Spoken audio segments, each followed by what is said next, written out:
Salam alaikum, Azulf Laoun. Bonsoir. Louisa Hnoun, la chef du Parti des travailleurs algériens, le PT, qui avait été emprisonnée dans la foulée du mouvement de contestation du Hirak en 2019, a annoncé samedi 13 juillet le retrait de sa candidature à la prochaine élection présidentielle. Cette annonce intervient après que le chef de l'État, Al-Majid Tebboune, a indiqué jeudi, en juillet, son intention de briguer un nouveau mandat.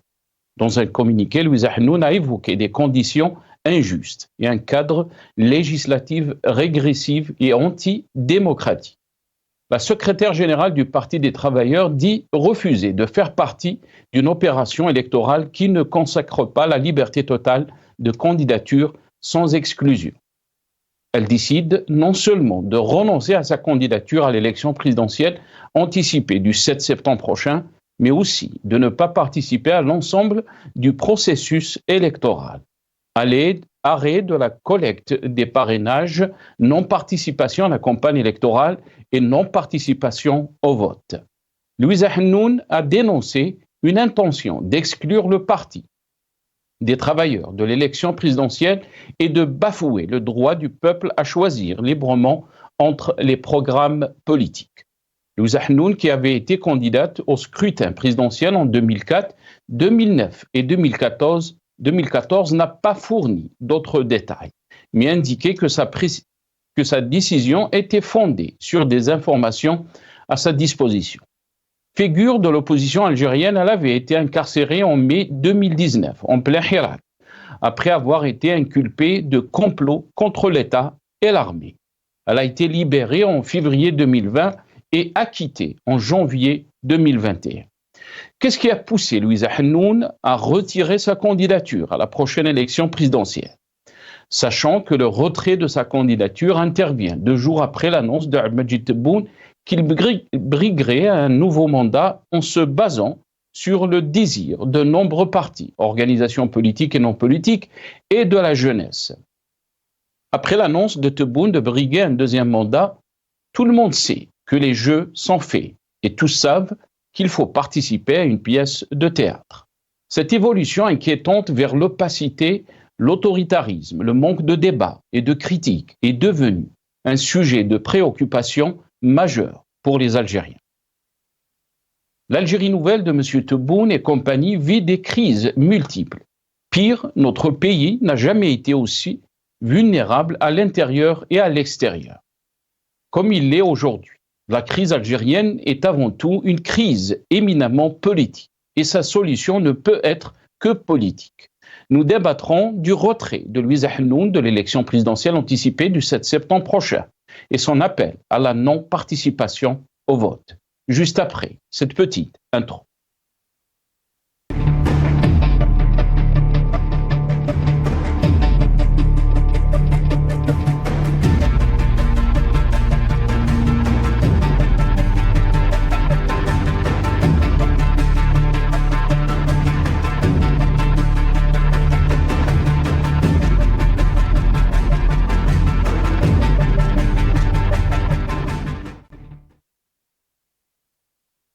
Louisa Hnoun se retire de l'élection présidentielle et appelle au boycott. C'est le titre de notre émission pour ce soir. Et pour en parler, j'ai le plaisir d'accueillir dans cette émission Lies Jbaili, ingénieur économiste, militant politique. Il est avec nous depuis Paris via Skype. Lies Jbaili, marhaba bik. Merci beaucoup d'avoir accepté l'invitation. Merci Nasser pour l'invitation et je salue l'équipe El Maghrébia qui assure la couverture et tous nos compatriotes qui nous suivent de près ou de loin. Merci encore pour les invitations et encore pour vos invités, bien sûr. Merci. On aura le plaisir d'avoir avec nous aussi Kamal Mouktefi qui est avec nous via Skype aussi, universitaire, militant politique. Il est avec nous depuis le Canada. Kamal Mouktefi, bonsoir. Merci beaucoup d'avoir accepté l'invitation. Bonsoir Nassar, bonsoir Lies Jbaili, mon ami qui est avec nous dans le studio. Bonsoir téléspectateurs et bonsoir aussi à l'équipe d'El Maghrébia et merci pour l'invitation. Merci beaucoup Kamal. Bien sûr, on va revenir donc pour en parler par rapport donc à cette décision de Louisa Hnoun et du Parti des travailleurs donc de se retirer de cette élection présidentielle. Qu'est-ce que cela veut dire? Toutes ces questions aussi et d'autres questions, on va les poser à nos invités. Avant de commencer avec vous, Ilyas Jubaili, on va, nos amis de la régie, si c'est possible, Soundbite 3, donc cette décision de se retirer n'est pas venue comme ça.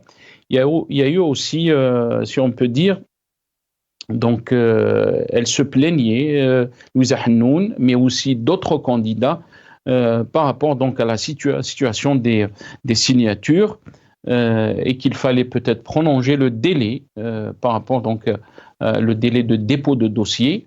Mais on va écouter Louisa Hennoun dans cette vidéo et je reviens juste après. انطلقنا في عملية جمع التوقيعات.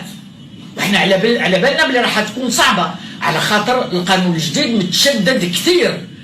ولما انطلقت العملية بعدين المناضلين يعني من البداية لاحظوا انه توجد عراقيل بالجملة، يعني اشياء اشياء احيانا تافهة، احيانا مفتعلة، احيانا لانه يعني الموظفين ما عندهمش درايه، ما عندهمش انفيت ما كونوا حتى موظف باش يقوم بهذه العمليه. هذا الشيء يبين انه الجهاز ديسبوزيتيف، يعني المنظومه اللي حطتها الهيئه المكلفه بالانتخابات، يعني السلطه المكلفه بالانتخابات ما تشتغلش، ني با فونكسيونيل. هذا لو ديسبوزيتيف ني با فونكسيونيل. Louisa Hennoun donc a déclaré auparavant que le dispositif n'est pas fonctionnel. Il n'y a pas que Louisa Hennoun. Il y a aussi donc Zoubida Assoul qui est la présidente de l'UCP qui est candidate à cette élection. On l'écoute. على بالي بلي كاين صعوبات بزاف، وعلى بالي بلي لحد الان هذا لو بروسيسوس اللي دارته الهيئه الوطنيه المستقله تاع الانتخابات مازال اني با او بوين، مازال ماهوش يعني كما نقولوا حنا ما جربوهش، راهم هذه اول مره يجربوه، دونك فيه مشاكل كبيره. بزاف الناس ما همش فاهمين، وما من الموظفين اللي راهم مكلفين بهذه العمليه هذه ومازال ما همش متحكمين مليح في الامور، وهذه ما نقدروش نلوموا عليهم حنا، بالعكس هما مساكن راهم يبذلوا في مجهود كبير، ولكن لازم الوقت. ونظن باللي الوقت هذا ما تعطاش لا للمستخدمين الموظفين ولا للسلطه الوطنيه باش تحضر هذا البروسيسوس هذا جديد بطريقه عقلانيه وفعاله. دونك انا راح نستمر في هذه المطالبه. Zoubida Assoul, donc, on l'a entendu dans ce passage, bien sûr, la question qui se pose, pourquoi avoir pris la décision d'écourter d'abord donc d'anticiper cette élection présidentielle et de l'organiser le 7 septembre prochain, sachant que la période donc de cette période, c'est une période estivale avant donc la date de ce scrutin. On va écouter donc qu'est-ce qu'elle a dit aussi, Louisa Hennoun, par rapport donc à son retrait de cette élection présidentielle. تثبت المعلومات الخطيرة التي بحوزتنا والوقائع التي تأكدنا منها عن وجود نية لإقصاء مرشحة حزب العمال من الرئاسيات، وبالتالي مصادرة حرية الترشح للانتخابات الرئاسية. على ضوء هذه العناصر خلص المكتب السياسي إلى أنه تم فرض ظروف سياسية لإقصائنا من الاقتراع المقبل. لذا فإن المكتب السياسي للحزب يعلن اليوم أن حزب العمال لا يمكنه أن يكون جزءا من عملية انتخابية لا تكرس حرية الترشح التامة ودون إقصاء. أعلن رسميا عدم مشاركة حزب العمال في المسار الانتخابي المتعلق بالرئاسيات المقبلة كليا، أي وقف حملة جمع تزكيات الناخبين الداعمة لترشحي للمشاركة في الرئاسيات، وعدم المشاركة في الحملة الانتخابية، وعدم المشاركة في عملية التصويت يوم 7 سبتمبر المقبل. Donc les raisons avancées par Louisa Hennoun par rapport donc à son retrait de cette élection présidentielle, Bien sûr, elle a parlé des conditions injustes et un cadre législatif régressif et antidémocratique. Refuser, elle a dit, de faire partie d'une opération électorale qui ne consacre pas la liberté totale de candidature sans exclusion, mais aussi la décision a été prise de ne pas participer à l'ensemble du processus électoral, arrêt de la collecte des parrainages, non-participation à la campagne électorale et non-participation au vote. Lies Jubaili, comment peut-on faire la lecture de cette décision donc, de Louisa Hanoun et du PT de retirer donc, sa candidature? On a entendu donc, les raisons, pourquoi, mais indirectement, elle appelle aussi au boycott. Lies Jubaili. Absolument. Tout d'abord, nous prenons acte de la décision de Mme Louisa Hanoun de se retirer à la course à l'élection présidentielle, qui n'est ni plus ni moins une mascarade que la feuille de route est déjà pliée. Sachant que Mme Louisa Hanoun est à la tête du Parti des travailleurs depuis 40 ans et qui a participé quasiment à toutes les élections présidentielles, les 3 élections présidentielles précédentes, elle a fait partie de la course à cette élection présidentielle. Pourquoi maintenant? Pourquoi avant? Maintenant, elle avance des arguments. Elle se retire. Non seulement elle se retire, au fait, c'est une pierre trois coups finalement. Non seulement elle se retire en tant que citoyenne, en tant que prétendante à la présidence de la République algérienne, donc elle n'est plus candidate.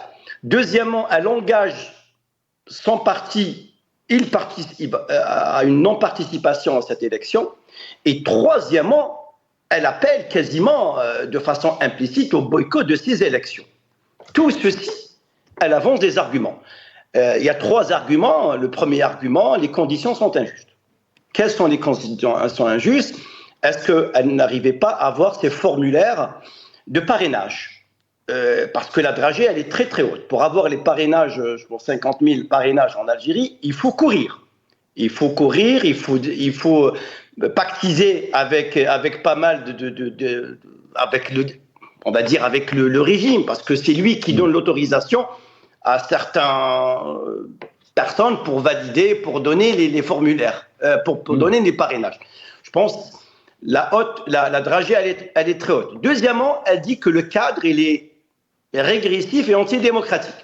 Donc, troisièmement, elle dit que le parti politique, l'intention du pouvoir ou de l'exécutif ou du Tebboune ou du régime ou du plan ou des décideurs d'exclure le parti politique, le parti des travailleurs. Et par conséquent, elle dit aussi le droit, de bafouer le droit des Algériens, du peuple algérien, à choisir leur propre programme politique. Mais tout ceci, nous le savons, Nasser. Elle le sait. Ça fait 40 ans. Elle connaît mieux quiconque comment ça fonctionne le régime.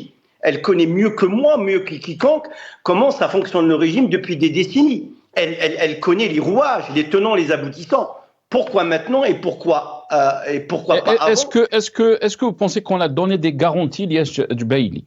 Des garanties, et quand je parle des garanties, je parle du côté du régime, parce que plusieurs fois, on l'a vu aussi, Zoubida Assoul rencontrer Al-Majid Tebboune. Elle a soulevé la question aussi des détenus politiques. Est-ce que vous pensez qu'il y a eu des gages, il y a eu des garanties et que peut-être ils se sont retournés par rapport à ces garanties? Parce que la question qui se pose, vous êtes en train de dire qu'elle connaît la scène politique algérienne, elle est ancienne, elle s'est présentée à 3 élections présidentielles en 2004, 2009 et 2014. Et elle connaît comment ça fonctionne en Algérie. Donc, on ne peut pas... Lies Jubaili. Absolument. Moi, je lui accorde le bénéfice du doute, parce que c'est une femme qui fait, qu'on le veuille ou non, Madame Louisa Hanoun fait partie de l'opposition. Elle a toujours défendu le parti des travailleurs et les travailleurs algériens.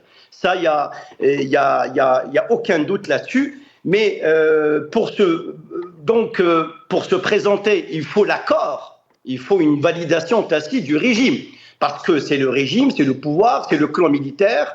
C'est l'instance dirigeante militaire, c'est elle qui choisit qui va être prétendant pour la course à la présidentielle. Est-ce qu'on a donné des garanties à Mme Louisa Hannoun que vous présentez, nous pouvons vous assurer les formulaires de parrainage et surtout la condition sine qua non, c'est la libération de tous les détenus politiques.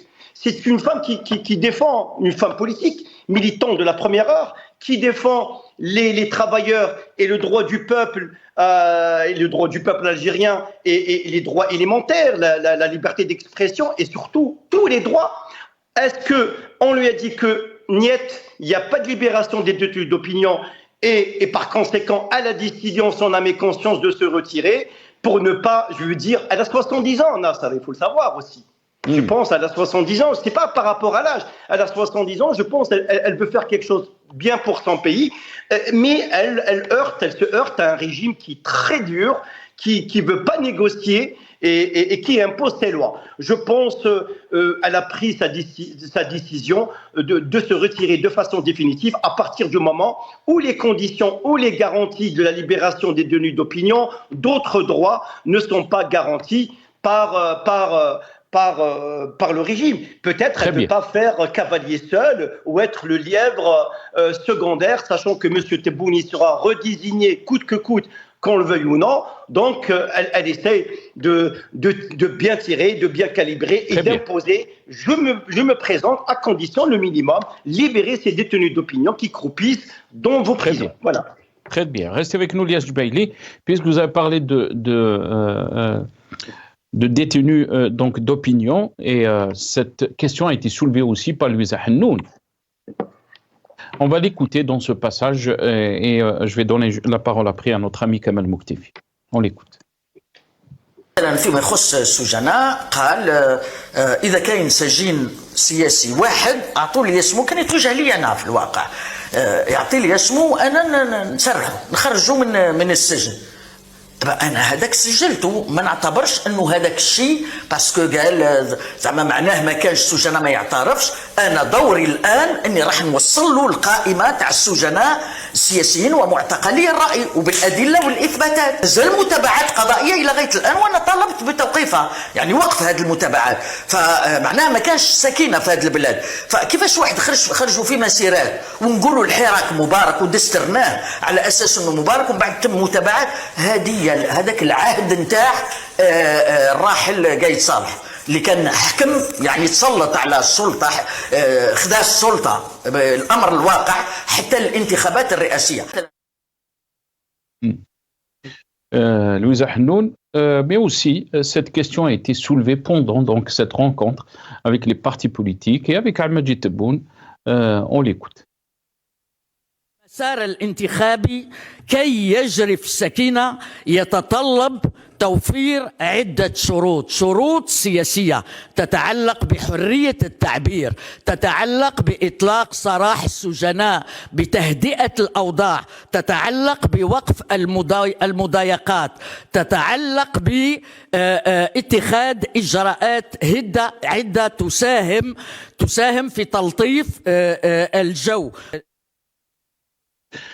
Louisa Hannoun, donc, pendant cette rencontre, elle a appelé à la libération des détenus d'opinion, mais aussi à des mesures d'apaisement. Kamal Mouktefi, quel sens donner donc à ce retrait de Louisa Hannoun de la course donc aux élections présidentielles? Est-ce que vous pensez que elle a compris que les jeux sont faits, puisque cette décision de retrait a été faite 2 jours après la décision d'Al-Majid Tebboune, où il a annoncé donc sa candidature à briguer un 2e mandat. Kamal Mouktefi. Oui, la décision de Mme Louisa Hannoun, chef du parti chef du parti des travailleurs, elle est respectable. Elle est respectable parce que elle a certainement qu'elle a reçu des garanties. Elle a reçu des garanties que les élections allaient se dérouler telles que dans les conditions dans lesquelles elle-même a mis ces conditions-là. Donc, et il a reçu l'assurance qu'elles vont être respectées. Mais finalement, elle a constaté sur le terrain que les garanties n'ont pas été respectées, que le pouvoir est passé à une vitesse supérieure de garder le pouvoir avec un deuxième mandat octroyé à Tebboune. Donc, la décision du retrait est une décision courageuse, c'est une décision à saluer. Vraiment, malgré qu'on peut discuter son engagement dans ces élections-là, c'est l'analyse du parti, c'est l'analyse de la candidate. Ils ont trouvé qu'il faut participer, il faut y aller sonder le terrain, malgré qu'une majorité des Algériens ne croient pas à ces élections-là. Mais c'est toujours respectable, il faut respecter les décisions des instances exécutives et du parti. Donc ils ont décidé, ils ont mis des conditions, ils leur ont donné des garanties, mais finalement, ils se sont rendus compte que ces garanties-là n'ont pas été respectées et c'est un courage d'avoir pris cette décision de se retirer. Moi, je pose la question, que fait encore Zoubida Assoul, Madame Zoubida Assoul de l'UCP, que fait encore le FFS dans cette course à la présidentielle qui est jouée d'avance? Tout le monde s'attendait à ce que Tebboune ne se présente pas, qu'il allait, il a écourté son mandat, soi-disant pour des raisons d'incapacité à gouverner. Il est dans l'incapacité à gouverner réellement, mais le système n'a pas trouvé qui va le remplacer, qui va ils ne veulent pas jouer la même carte de Bouteflika, donc ils l'ont reconduit. Donc les jeux sont faits d'avance. Tebboune et les présidents.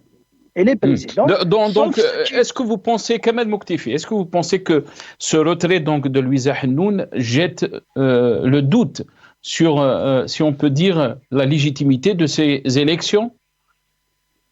Effectivement, ça démontre à quel point ces élections n'ont pas la crédibilité qu'il faut pour qu'elles soient vues comme une élection qui va donner une solution à la crise algérienne. Je vous parlerai de 1995 où j'ai participé à soutenir la candidature de Saïd Saadi. En 2004, c'était des conditions différentes, malgré qu'on savait que le système allait frauder tout ça, mais il ne faut pas le laisser seul. C'était les premières élections après l'arrêt du processus électoral de 2012 et tout ça.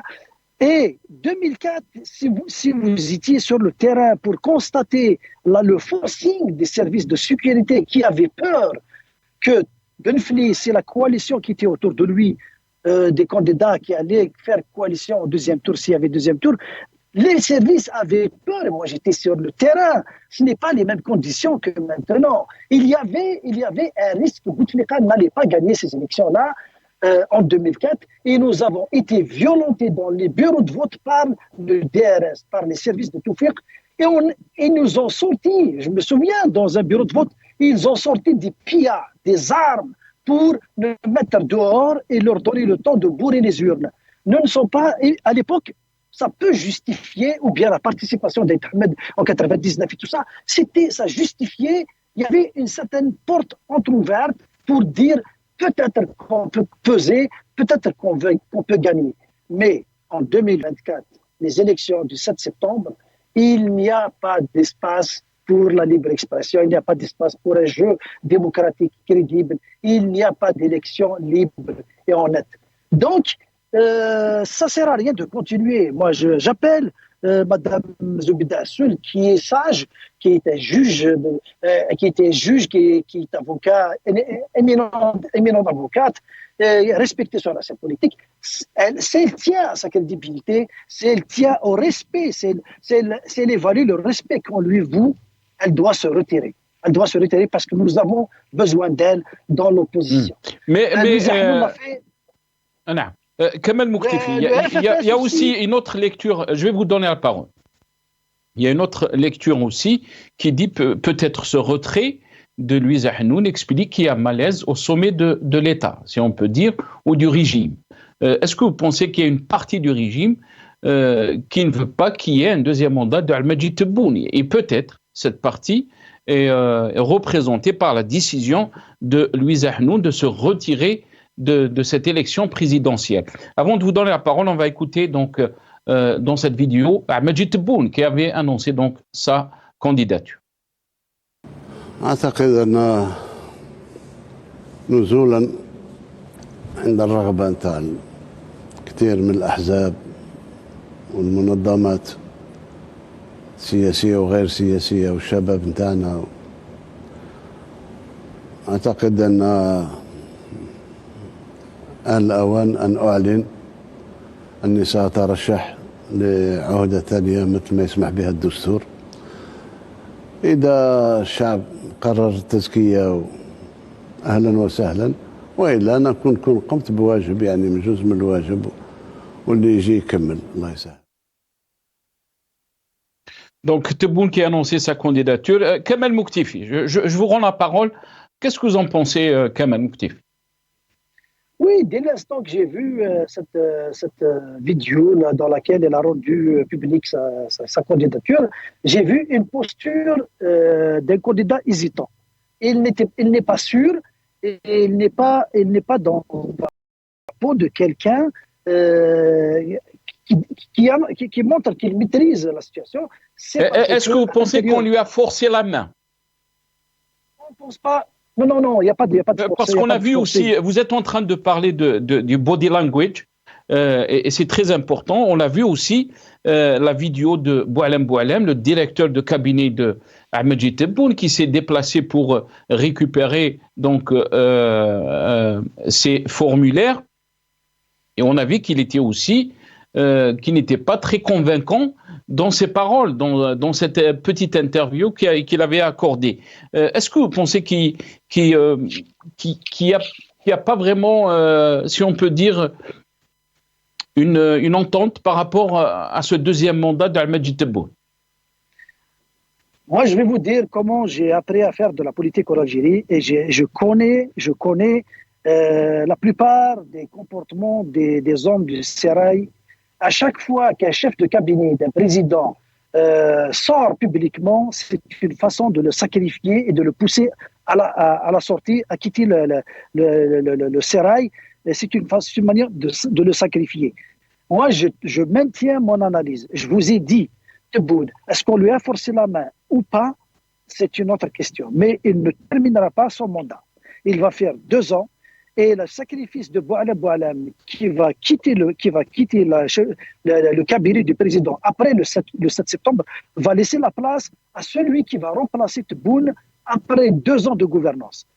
La personne qui va remplacer Boualem, c'est elle qui va se préparer pour être candidate, et ce sera un militaire haut gradé dans les services qui va faire le même scénario de Poutine contre Yeltsin. Boris Yeltsin a désigné le chef du KGB, qui était Poutine, pour présider aux destinées de la Russie et protéger la famille de Yeltsin des poursuites judiciaires du clan qui va aller au pouvoir. Donc c'est ce qu'il va faire Tebboune, et il sait qu'il est en train de jouer un rôle, laisser sa place dans 2 ans à celui qui va remplacer Boualem, qui va être un militaire, qui va passer... Puisque vous êtes en train de parler de...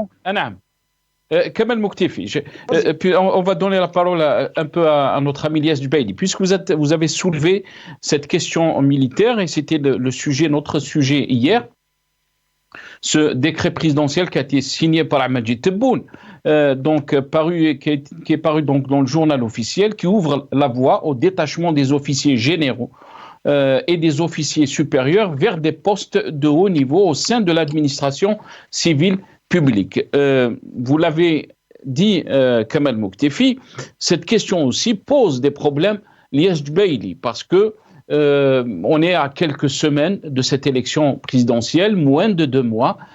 Pourquoi cette décision maintenant, juste avant cette élection présidentielle, et comment peut-on l'expliquer, surtout par rapport à la situation que vit notre pays? Est-ce que vous pensez qu'on est en train de s'acheminer vers la militarisation de l'État tout court, Lies Djubaili? Si tu permets, cher Nasser, par rapport, parce qu'il y a Kamel qui a en parlé par rapport au maintien de Tebboune. Est-ce qu'il va finir son deuxième mandat? Est-ce que c'est à court terme, long terme? Donc, bon, voilà, donc ça reste des suppositions, des supputations. Mais ce dont j'en suis sûr, c'est-à-dire si on veut raisonner à l'instant T, maintenant à T0, c'est que le choix sur un président sortant qui a accompli la feuille de route, le premier mandat, tant bien que mal, tant bien que mal. Sur le plan extérieur, c'est la catastrophe. C'est la première fois dans l'histoire de l'Algérie post-indépendante que notre diplomatie, quand même, elle bat de l'aile. C'est une diplomatie à la ramasse. Et après, surtout, après le retrait ou la démission, ou le limogeage, peu importe les dénominations de M. Larmamala, quand même, qui portait ce fardeau sur les épaules de cette diplomatie, quasiment, on voit bien que la diplomatie sur le plan international, c'est une faillite. Voilà. Donc maintenant, est-ce que le choix se porte sur Tebboune? Naturellement, oui. Pour quelle raison, Nasser? Parce que je pense que le clan militaire... Mais quand il dit la question qui a été soulevée par Kamel, je vais vous rendre la parole. La question qui a été soulevée par Kamel, c'est que son annonce dans cette interview n'était pas convaincante. Abdelmajid Tebboune n'était pas convaincant. On le sentait hésitant, comme l'a dit Kamel Mouktifi. Et ça a été aussi, si on peut dire, le même cas, on l'a aperçu avec Boualem, son chef de cabinet. Et là se pose la question, est-ce qu'il y a vraiment consensus par rapport à son deuxième mandat? Justement, je vais essayer de lier les deux, parce que pour rebondir sur ce que vient de dire tout à l'heure Kamel. Absolument. Au fait, donc, moi, je ne suis pas un analyste comportementaliste pour voir est-ce qu'il était hésitant. Certes, la phraseologie, sa façon de parler, on sentait il y a quelques brins d'hésitation, un regard appuyé. Est-ce qu'il fait très attention ou pas? Mais on peut l'analyser d'une autre manière. C'est une forme d'embrasser l'humilité, parce que l'humilité, de se montrer en position un peu humble, ça peut être aussi une schématisation de ce comportement, de dire, écoutez, voilà, parce que la phraseologie, elle est très lente. Il a dit, je réponds à l'intention de la jeunesse, sachant que la jeunesse, il parle à chaque fois Ammi Tebboune, parce qu'il a dit, il y avait un journaliste qui lui posait la question, la jeunesse qui vous appelle Ammi Tebboune, donc c'est un peu affectueux, c'est un peu affectif. Il joue sur la jeunesse, il joue aussi sur soi-disant une popularité. Donc, il essaie au fait de se vendre pour un deuxième mandat. Maintenant, est-ce qu'il joue la méthode ou est-ce qu'il joue ou pas, sachant que derrière lui, un directeur aussi qui s'appelle Boualem, il faut savoir, c'est la tête pensante, c'est lui qui... C'est l'architecte en chef de la campagne présidentielle de M. Tebboune. Il n'a même pas besoin de directeur de campagne. Il a Boualem qui lui ramène les formulaires. C'est lui qui donne les ordres. C'est lui qui fait ceci. C'est le communicant en puissance de M. Tebboune. Maintenant, qu'on le veuille ou non, Tebboune, il fait consensus au sein de l'institution militaire. C'est un président par défaut, Anassa.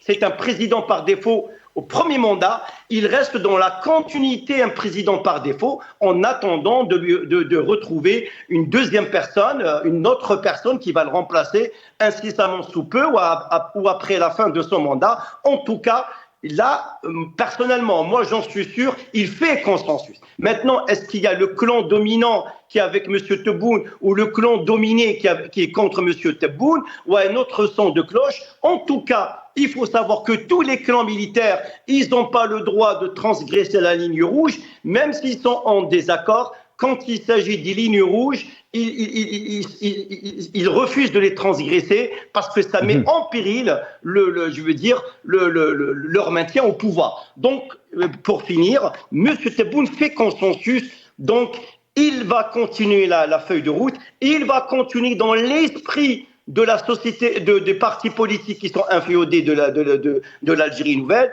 Il va parachever les réalisations de l'Algérie nouvelle. D'ailleurs, quand il se présente aux élections, Nasser, déjà, on en a déjà parlé, il parle de mes réalisations. Il parle des réalisations de 2026. Il se met même dans la position de MBS.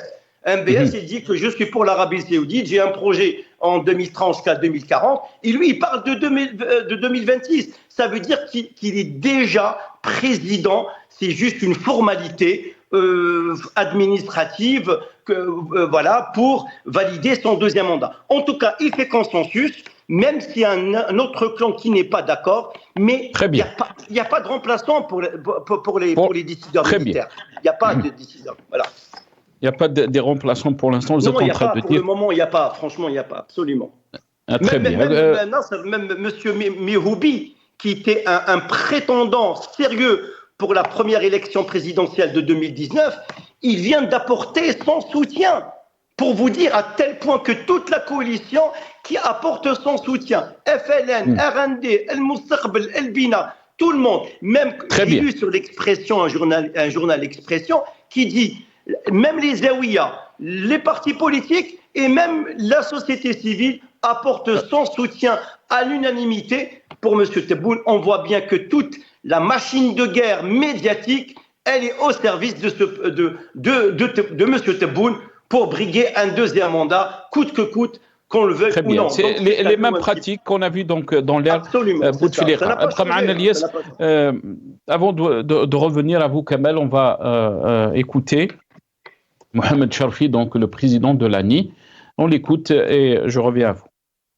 لما يتكفل الشباب في عمر 18 سنه وجاي يسجل نفسه معناتها مهتم بالحوكمه تاع بلاده معناتها راهو واعي بانه ان شاء الله سيكون يا اما كفاعل من الفاعلين في الحوكمه يا اما كمواطن في ظل هذه الحوكمه الديمقراطيه ان شاء الله اللي مبنيه على الحرية اختيار الشعب، على حرية اختيار الناخب للمنتخب، على حرية اختيار حسب البرامج، حسب ما يميز المترشح مع مترشح آخر. Mohamed Sharfi, donc le président de l'ANI, l'autorité donc nationale indépendante des élections. Il dit que le citoyen a la liberté de choisir, de choix. On va l'écouter, on va voir cette vidéo donc du Walid Ouharan après l'annonce de Majid Tebboune de briguer un deuxième mandat. عن ترشح السيد عبد المجيد تبون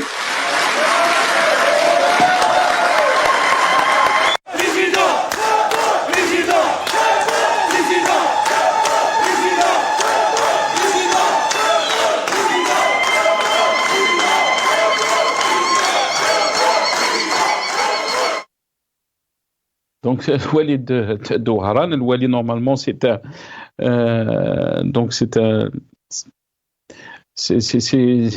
quelqu'un qui travaille pour l'État et il ne doit pas prendre compte, donc, si on peut dire, par rapport à cette élection présidentielle. Et question qui se pose aussi, si les jeux sont faits, ça nous rappelle aussi les pratiques sous Abdelaziz Bouteflika. Kamal Mouktefi, sur la question donc de ce décret qui a été signé par Majid Tebboune, qui donne donc la possibilité aux officiers militaires d'être dans des postes de l'administration civile. Qu'est-ce que vous en pensez de cette décision, Kamal Mouktefi? Par rapport à ce décret, Nasser, d'après des contacts en Algérie, mes sources, donc quand on fait de la politique pendant 30 ans, on a laissé quand même des réseaux qui sont crédibles.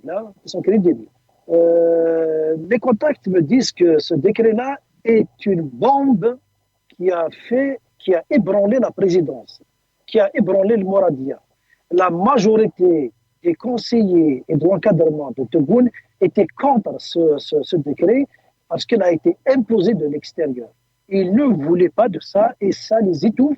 Et il y a beaucoup, mais par peur, ils ne peuvent pas le dénoncer publiquement. Mais c'est un décret qui est rejeté en majorité au niveau de Mouradia, au niveau de la présidence.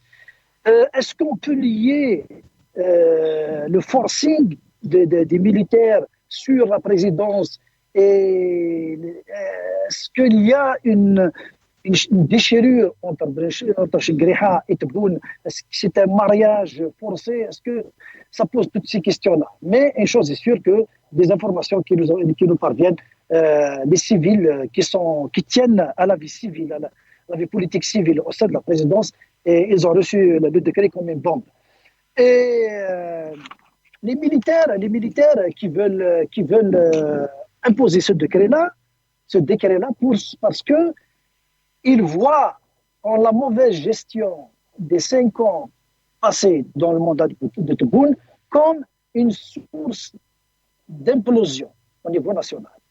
Les problèmes s'accumulent, l'Algérien, il est étouffé par des problèmes. Vous avez vu 70% d'Algériens qui n'ont pas acheté le mouton durant l'Aïd passé. C'est jamais vu, jamais vécu en Algérie. Donc, ça, c'est lié à la crise économique et sociale et c'est lié à la catastrophe sur le plan économique. Il n'y a aucun projet structurant, il n'y a aucun projet de développement. Mais est-ce que cette décision Kamel Mouktefi va régler le problème ou va encore amplifier le problème? Selon les militaires, il faut plonger l'Algérie dans une économie de guerre. Dans une économie de guerre qui sera encadrée par des cadres militaires dépêchés dans des secteurs clés sensibles. Quand on engage le pays dans une économie de guerre, c'est comme on plonge un malade dans le coma pour éviter que les choses ne se compliquent. Donc, dans l'économie de guerre, c'est d'imposer l'autarcie, d'imposer au maximum, d'arrêter l'importation, de vivre avec ce qu'on a à l'intérieur. C'est d'imposer l'austérité, mais comme les théories d'économie de guerre qui imposent aussi la réduction du matériel militaire, mais sauf en Algérie, on n'applique pas.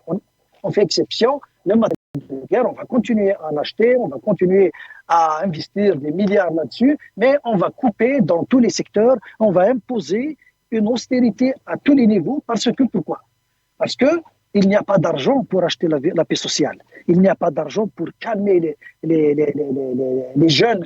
L'allocation chômage qui a été instituée maintenant, qui passe de 15 000 dinars à 18 000, je pense, ou 20 000 dinars, est une charge impossible à supporter pour l'État.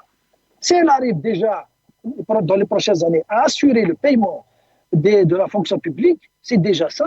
C'est sans avoir recours à l'imprimante d'argent, donc à l'impression de billets d'argent, de billets de banque. Donc, tout l'argent pour acheter la paix sociale et tout ça ramène les stratégies de guerre des militaires à imposer une économie de guerre, réduire tout ça et mettre le peuple dans l'austérité au lieu quand vous parlez... continuez très rapidement. Au lieu de laisser la véritable démocratie s'exercer, la citoyenneté effective s'exercer pour enrôler le maximum de compétences, que ce soit de l'intérieur ou de l'extérieur, qui vont participer avec le génie de l'Algérien qui est connu, à développer l'économie, à relancer l'activité économique, l'activité culturelle, sortir de ce marasme. C'est la seule solution. Un jeune Algérien d'aujourd'hui, tu lui dis, va travailler, tu vas être payé après, et va le faire. Parce qu'il va le faire pour son pays, il va se sacrifier. Tout le monde va contribuer. Mais comme ils sont réfractaires à la démocratie, ils sont réfractaires à la liberté, donc il leur reste la solution, c'est l'économie de guerre. On vous impose l'austérité. On vous dit comment vivre, on vous dit quoi acheter, combien acheter, quelle quantité consommer. C'est ça qui va attendre l'Algérien dans le mandat de 5 ans à venir. Voilà. Et le risque de cette politique, donc, vous avez dit, Kamel Mouktefi, peut-être donc il y a un risque d'implosion. Lies Djbaili, la continuité des mêmes politiques, vous avez entendu donc l'analyse de Kamel Mouktefi. Est-ce que vous pensez qu'on est face à une situation qui nous rappelle un peu les conditions d'avant le Hirak, d'avant le Hirak? Est-ce que vous pensez qu'il y a un risque d'implosion comme ça a été suggéré par notre ami Kamel Mouktefi? Absolument. Enfin, ce qui est un peu dangereux aussi par rapport à la survie de l'Algérie, c'est que nous nous dirigeons vers la militarisation de tous les secteurs. Tout le monde, nous savons que la militarisation de la politique, de l'économie, du social, du tourisme, du football, quasiment on se dirige vers la sicisation, si je me permets ce terme-là. C'est que le régime algérien, le pouvoir algérien, il est sur la voie, celle de Sisi en Égypte. Il faut savoir que tous les généraux en Égypte, certains généraux quand même, qui est tout autour du général ou maréchal Sisi, honnêtement, je ne sais pas c'est quoi son grade exactement, et prennent en otage les leviers économiques et les pouvoirs décisionnels du pays, en Égypte. La même chose. on se dirige. Mais il faut savoir que le décret a été signé et publié au journal officiel. Donc forcément, maintenant, ça veut dire que le militaire a pris un ascendant important. C'est-à-dire, sous Bouteflika, Bouteflika, il a essayé de mettre, de prendre. Il y avait une marge de manœuvre aussi pour Absolument. Sous Bouteflika, il y avait une marge de manœuvre quand il a décidé de neutraliser certains décideurs de la police politique, les barons, qu'il manipule les uns contre les autres, mais quand même il y avait une marge de manœuvre entre les mains de M. Bouteflika pour ne pas laisser la porte ouverte à cette militarisation en Algérie. Là, quasiment, on voit une capitulation. Après, je ne sais pas si je me permets ce terme, je ne peux pas une capitulation de la décision du civil par le militaire. Le militaire, j'ai dit, je le redis sur votre antenne. Et c'est l'échec total aussi de cette Algérie nouvelle, Lies Jubaili. Mais il n'y a pas d'Algérie nouvelle. C'est une dénomination farfelue, fantaisiste qui a été reprise par cette Algérie nouvelle. Elle appartient au général de Gaulle. Quand il est arrivé, le plan de Constantine, il a dit « Je suis venu pour une Algérie nouvelle ».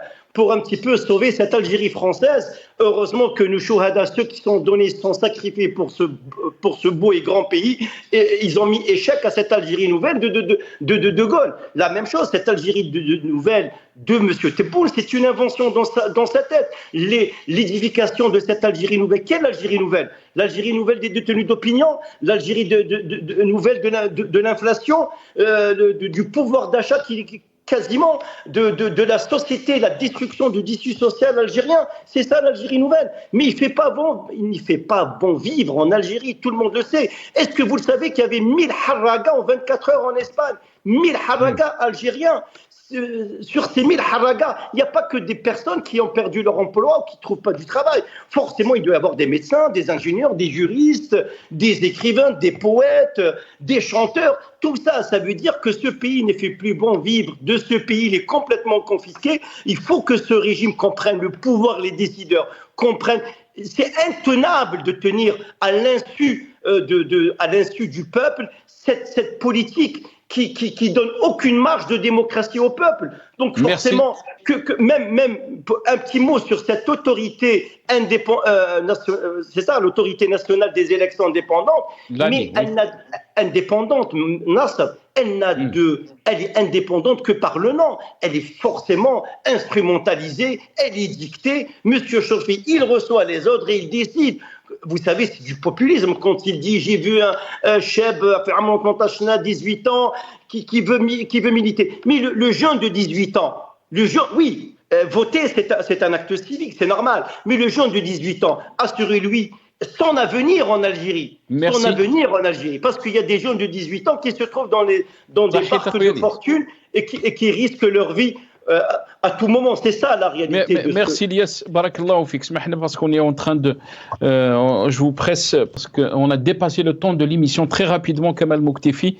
La continuité des mêmes politiques qu'on a vues depuis 2019, on peut revenir en arrière, mais puisque Ahmadji Tebboune a parlé de cet événement de l'Algérie nouvelle, est-ce que vous pensez qu'on est en train d'exposer le pays par ces politiques, la continuité de la même politique, des mêmes pratiques, cette militarisation de l'État, votre réaction très rapidement, Kamal Mouktefi. Allah yabarak fik.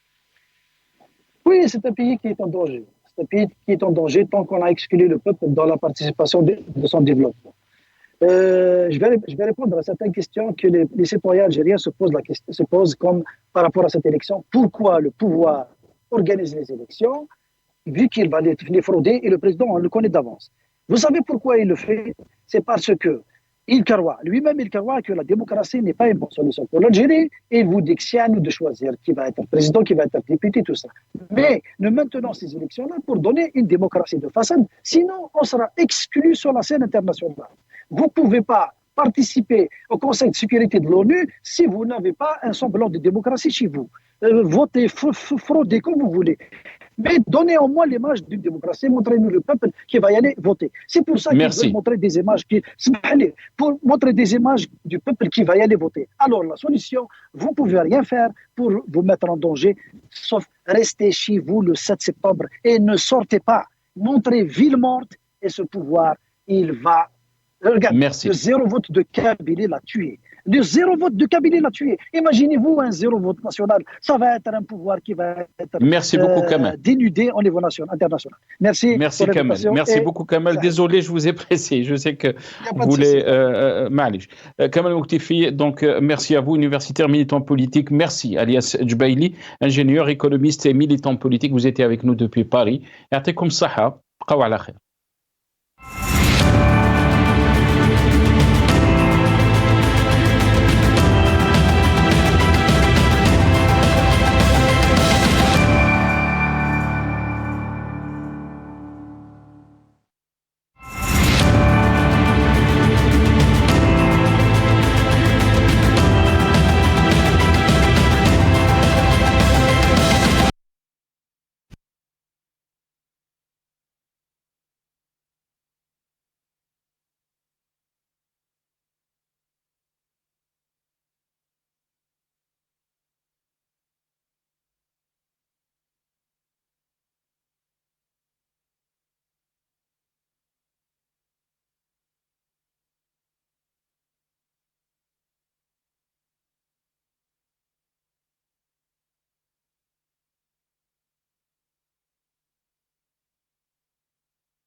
Deux personnes venant de la